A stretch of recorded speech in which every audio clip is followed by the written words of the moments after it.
Hello बच्चों, स्वागत है फिर से आपका मेरे चैनल पे। मेरा नाम है कल्पित जोशी और हमारे चैनल का नाम है जोशीज गुरुकुल। जैसे कि आप लोगों को पता है, हमने अपना चैप्टर स्टार्ट कर लिया है ट्रिग्नोमेट्री, जिस पे हमने अपनी पहली चैप्टर जो एक्सरसाइज नंबर 8.1 है उसके लास्ट क्वेश्चन की तरफ बढ़ चले।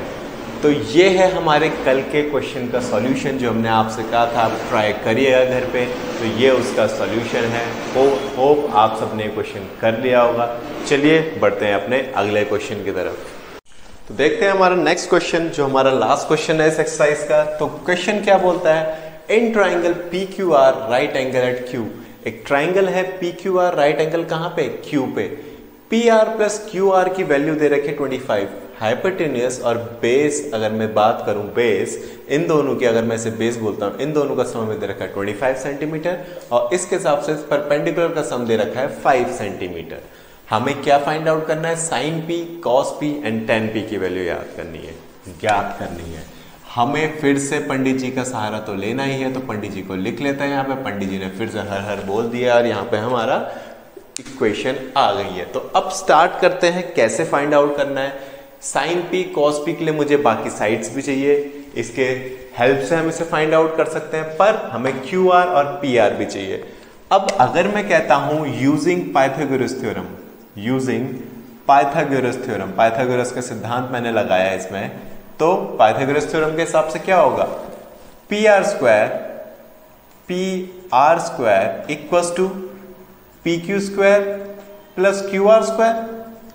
यही कहता है पाइथागोरस की square of hypotenuse is equals to square of other two sides. बाकी दो साइड्स के स्क्वायर के सम के बराबर होगा हमारा क्या, हाइपोटेन्यूस का स्क्वायर। तो अब हमें क्या दे रखा है, हमें दे रखा है PR प्लस QR की वैल्यू। तो PR plus QR equals to 25 दे रखा है। तो यहां से मैं PR की वैल्यू निकाल सकता हूं 25 माइनस QR। मैंने यहां से वैल्यू निकाली PR की 25 माइनस QR और इस वैल्यू को रख दिया इस PR की जगह पे। तो इक्वेशन आ गई 25 माइनस QR का whole square equals to PQ square plus QR square. अब A माइनस B का होल स्क्वायर का फॉर्मूला एक खोल लेते हैं। 625 का स्क्वायर होता है 625, QR हो जाएगा plus QR square minus 2 into 25 into QR यानी 50 QR, यानी कि 50 QR equals to PQ square plus QR square. अब दोनों तरफ से QR से QR कैंसिल, QR स्क्वायर से QR स्क्वायर कैंसिल। और PQ की वैल्यू कितनी दे रखी है हमें, PQ की वैल्यू दे रखी है 5 सेंटीमीटर। यहां पे रख लेते हैं 5 सेंटीमीटर यानी 25 माइनस 50 QR और यहां पे 625। QR को दूसरी तरफ भेज देते हैं, उसको इधर भेज देते हैं। यह आ गया 50 QR equals to 625 minus 25। This implies QR equals to 600 upon 50। 0 से 0 कैंसिल, तो QR की वैल्यू आ गई 12 सेंटीमीटर। तो PR की वैल्यू आ गई 13 सेंटीमीटर। QR की वैल्यू आ गई 12 सेंटीमीटर, तो PR की वैल्यू आ गई 13 सेंटीमीटर। तो अब हमारे पास तीनों साइड्स पता चल गई है, तीनों साइड्स पता चल गई है। तो अब पंडित जी की सहायता लेते हैं और साइन P की वैल्यू निकालते हैं, और साइन P की वैल्यू निकालते हैं। अब P कौन सा एंगल है, ये वाला एंगल, तो बेस कौन सा हो गया, ये वाली साइड। तो साइन P क्या हो जाएगा, परपेंडिकुलर अपॉन हाइपोटेन्यूस। परपेंडिकुलर क्या है 12 और हाइपोटेन्यूस क्या है 13। तो साइन P की वैल्यू आ गई 12 अपॉन 13। अब बात करते हैं कॉस P की, अब बात करते हैं कॉस P की। कॉस P की क्या वैल्यू आ गई, कॉस P की वैल्यू आ गई base upon hypotenuse, base upon hypotenuse.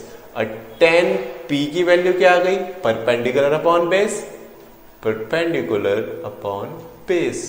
तो ये हमारा सॉल्यूशन हो गया क्वेश्चन नंबर 10 का। तो बच्चों, ये हमारी पहली एक्सरसाइज 8.1 खत्म हो गई है।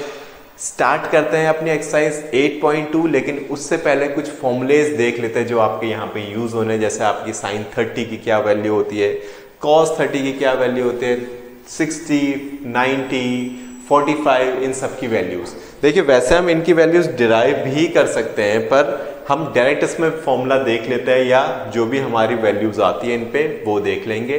चाहो तो मैं आपको एक आध डिराइव करके भी दिखा दूंगा। चलिए आगे देखते हैं। तो चलिए मैं आपको कुछ वैल्यूज निकाल के बताता हूं पहले कि किस तरह वो वैल्यूज आती हैं। सपोज करिए आपके पास एक राइट एंगल ट्राइंगल है। सपोज करिए आपके पास एक राइट एंगल ट्राइंगल है, यानी एक एंगल जिसका 90 डिग्री है। सपोज ए बी सी नाम दे देता हूं। एक एंगल मैंने कहा उसका 45 डिग्री है, एक एंगल मैंने कहा उसका 45 डिग्री है। तो ट्राइंगल की एंगल सम प्रॉपर्टी से मुझे पता चलेगा कि ये जो दूसरा एंगल है ये भी 45 डिग्री है कि नहीं? ये 95, ये 45, तो ये भी 45। तो अगर ये 45 है तो दूसरा एंगल भी 45 डिग्री है। और अगर दोनों एंगल इक्वल होते हैं, दोनों एंगल एडजेसेंट एंगल या अपोजिट एंगल्स इक्वल होते हैं, तो उनके एडजेसेंट साइड्स भी इक्वल होती है। तो यहां से हमें क्या पता चल गया? A B equals to B C, A B equals to B C.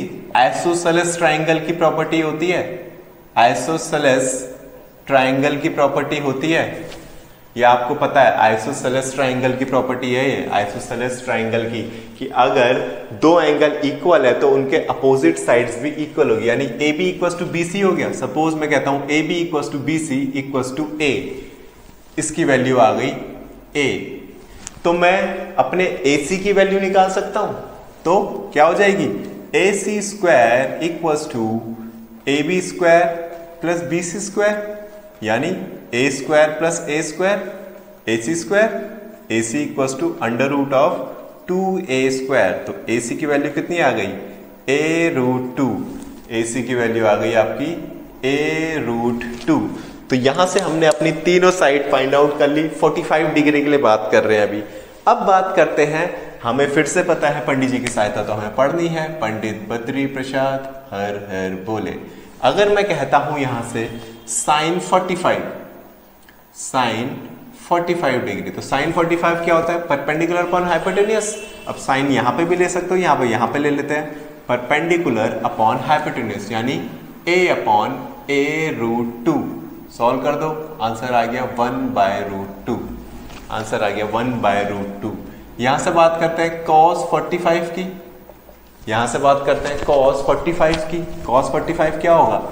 Base upon hypotenuse, base upon hypotenuse, a upon a root 2। a से a कैंसिल, आंसर आया 1/√2।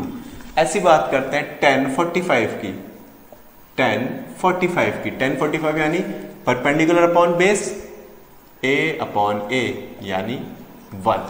तो ये हमें sin 45, cos 45, tan 45 की वैल्यू पता चल गई।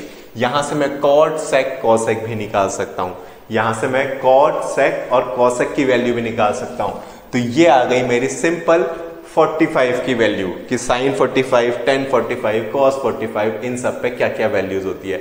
ऐसी मैं 60 और 30 के लिए भी वैल्यू निकाल सकता हूं। ऐसी मैं 60 और 30 के लिए भी वैल्यू डिराइव कर सकता हूं कि भाई एक ट्राइंगल है, उसमें मैंने एक एंगल को 60 माना, एक एंगल को 30 माना। कुछ इस तरह का फिगर बनेगा आपका कि मेरे पास एक ट्राइंगल है, ठीक है। सपोज ये एंगल 60 है, ये एंगल 30 है, तो जनरल सी बात है ये एंगल मेरा 90 डिग्री होगा, ये एंगल मेरा 90 डिग्री होगा। तो इसकी हेल्प से मैं फिर से वही 30 sin 30 cos 30 फिर से वही वाली चीज करके अपनी वैल्यूज फाइंड आउट कर लूंगा कि cos sin cot इन सब की वैल्यू क्या क्या आएगी।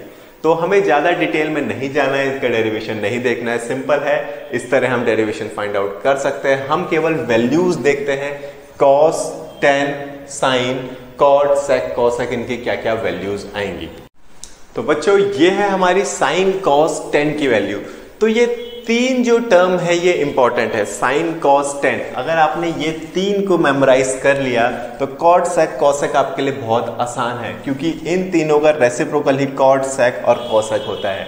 इन तीनों का रेसिप्रोकल ही cot sec और cosec होता है। सबसे पहले आपको ध्यान रखना है साइन और कॉस की बात करते हैं। साइन और कॉस भी एक दूसरे का रेसिप्रोकल है। अगर देखा जाए तो एक दूसरे की जस्ट अपोजिट वैल्यूज आती है। यहाँ पे साइन 0 की वैल्यू होती है 0 और कॉस 0 की वैल्यू होती है 1।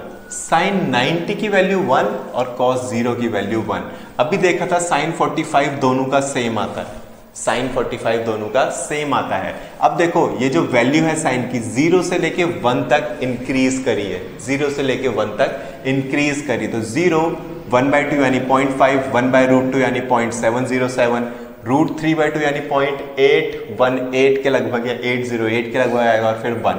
तो ये इंक्रीजिंग ऑर्डर में है। और कॉस की वैल्यू क्या है? डिक्रीजिंग ऑर्डर, 1, 0.8, 0.7, 0.5 और 0। ठीक है, ये आपको ध्यान रखना है। sin 0, cos 0, sin 30, cos 30। 10 की बात करते हैं, 1045 हमने देखा था कि 1 होती है। और लास्ट इसकी 1090 नॉट डिफाइंड या इनफाइनाइट भी बोलते हैं, नॉट डिफाइंड या इनफाइनाइट भी बोलते हैं। 10 0 0 होता है, फिर इंक्रीज कर रही है वैल्यू, देखो 1/√3, फिर 1, फिर √3 की 1.73 होती है और इसकी नॉट डिफाइंड। साइन और कॉस की वैल्यू 1 तक वेरी करती है, 0 से 1, पर 10 की वैल्यू ज्यादा जाती है, 10 की वैल्यू ज्यादा भी जाती है। अब बात करते हैं कॉट की। कॉट क्या होता है? कॉट होता है 10 का रेसिप्रोकल। कॉट होता है 10 का रेसिप्रोकल। तो मतलब जो 90 की वैल्यू है वो आ जाएगी 0 पे, जो 60 की वैल्यू है वो आ जाएगी यहां पे यही रहेगा, यहां पे आ जाएगा 1/√3 और यहां पे हो जाएगा 0।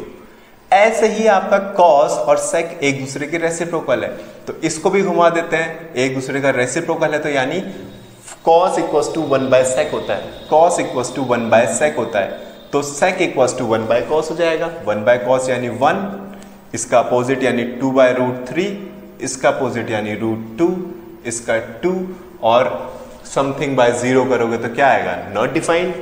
समथिंग बाय 0 करोगे तो क्या आएगा? नॉट। ऐसे ही हमारा कॉसेक क्या होता है? कॉसेक हमारा साइन के अपोजिट होता है, 1/0 यानी नॉट डिफाइंड या फिर इनफाइनाइट। 1/2 का अपोजिट यानी 2, 1/√2 का √2, √3/2 का 2/√3 और 1 का 1। तो ये आपकी वैल्यूज आ गई साइन, कॉस, टेन, कॉट, सेक, कॉसेक की। ये आपको मेमोराइज कर लेनी है क्योंकि ये डायरेक्ट यूज होंगे आपकी ट्रिग्नोमेट्रिक इक्वेशन में। आपको पता होना चाहिए, अगर कहीं पे आपको sin 45 डायरेक्ट लिखा दिखता है तो आपको पता होना चाहिए कि 1/2 है, 1/√2 है। ऐसे cos 45 लिखा दिखता है तो 1/√2, tan 45 लिखा दिखता है तो 1। बस आपको ये पहले 3 पे ध्यान देना है, साइन, कॉस और टेन पे। अगर साइन, कॉस, टेन की वैल्यूज आप फाइंड कर लो 90 तक तो ऑटोमेटिकली कॉट, सेक और कॉसेक की वैल्यू भी आप फाइंड आउट कर सकते हो। कॉट, सेक, कॉसेक की वैल्यू भी आप फाइंड आउट कर सकते हो। तो साइन, कॉस, टेन आपको पता होना चाहिए। अगर आपको ये वैल्यूज पता है तो इजीली आप क्या कर सकते हो? अपने ट्रिग्नोमेट्री के ये जो एंगल वाले क्वेश्चन है फाइंड आउट कर सकते हो। अगर एंगल नहीं गिवन है, आपको साइड्स गिवन है, तो भी आप अपने पंडित जी की हेल्प से कोई भी क्वेश्चन कर सकते हो। तो बच्चों, आज के लिए इतना ही काफ़ी है। जो हमारे चैनल पर नए हैं, हमारे चैनल को सब्सक्राइब कर लीजिए, बेल आइकन को दबा दीजिए। हमारा वीडियो रोज़ आ रहा है तो आपको हमारे वीडियो मिलते रहे, इसलिए बेल आइकन ज़रूर प्रेस कीजिए। तब तक के लिए गुड बाय बच्चों।